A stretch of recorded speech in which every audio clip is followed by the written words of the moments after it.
अस्सलाम वालेकुम। आज हम सॉल्व करने लगे हैं चैप्टर 2 का प्रॉब्लम 2, जिसमें हमें कहा गया है कि in an X-ray diffraction experiment using CU के रेडिएशन अल्फा रेडिएशंस हैं, ठीक है, कॉपर और पोटाशियम की, ऑफ वेवलेंथ हमें लैम्डा दिया गया है। The first reflection from an FCC crystal is observed. हमें ये भी बताया गया है कि ये क्या है, FCC स्ट्रक्चर है। तो FCC स्ट्रक्चर है और 2 थीटा दिया गया हमें 84, तो यहाँ से theta is equal to 42 degree आ जाएगा। Determine the indices of this reflection and corresponding interplanar spacing. सबसे पहले हमने क्या है, उसके इंडिसेस बताने हैं और उसकी इंटरप्लेनर स्पेसिंग बतानी है। हमें क्या है, फर्स्ट रिफ्लेक्शन का कहा गया है। अब नेक्स्ट है कि show that only one more reflection is possible. तो अब क्या है, अब हम उससे नेक्स्ट रिफ्लेक्शन भी देखेंगे, वो कैसे फाइंड करनी है। And determine indices of that reflection and the corresponding interplanar spacing. अब उस नेक्स्ट जो इंटरप्लेनर स्पेसिंग है उसके इंडिसेस भी बताने हैं और उसका क्या है, इंटरप्लेनर स्पेसिंग भी बतानी है। तो सबसे पहले हमें ये इंफॉर्मेशन दी गई है कि FCC स्ट्रक्चर है। तो अगर हमारे पास FCC स्ट्रक्चर हो तो यहाँ से देखें, हमारे पास एक रेशो होती है, ठीक है,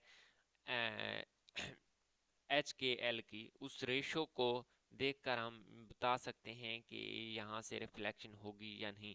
अगर हमारे ये देखें, हमारे पास FCC स्ट्रक्चर होगा तो उसकी फर्स्ट रिफ्लेक्शन के लिए H square plus K square plus L square वो क्या है, 3 के इक्वल होना चाहिए। सेकंड के लिए 4 और थर्ड के लिए 8, इसी तरह सो ऑन। ठीक है, ये हमें इंफॉर्मेशन दी बुक में दी गई है, मैंने आपको यहाँ पे शो करवा दी है।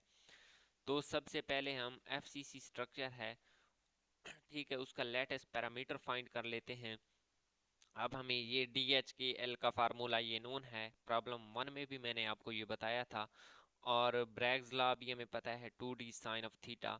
यहाँ से हम D निकाल कर यहाँ पे फर्स्ट इक्वेशन में पुट कर देंगे और फर्स्ट इक्वेशन में पुट करने के बाद यहाँ से क्या है, हम लेटेस्ट पैरामीटर निकाल सकते हैं जो कि हमारे पास A है, ठीक है।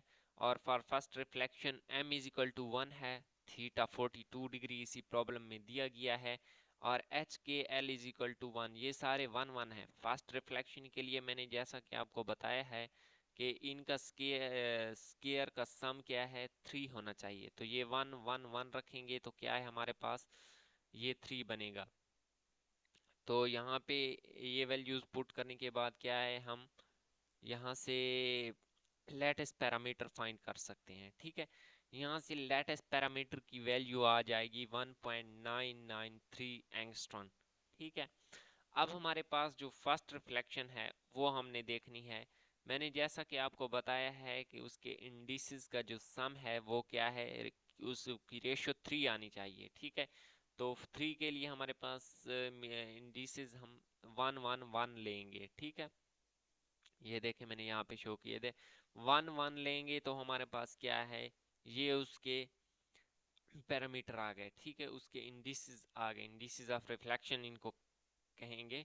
और इसके करस्पॉन्डिंग अब हमने क्या है, नेक्स्ट इंटरप्लेनर स्पेसिंग फाइंड करनी है, जिसको D111 भी कह सकते हैं। यहाँ पे मैंने DHKL जनरल ही लिख दिया है और यहाँ पे जो लेटेस्ट पैरामीटर था, ठीक है, ये इक्वेशन 1 में मैंने वैल्यूज पुट कर दी हैं।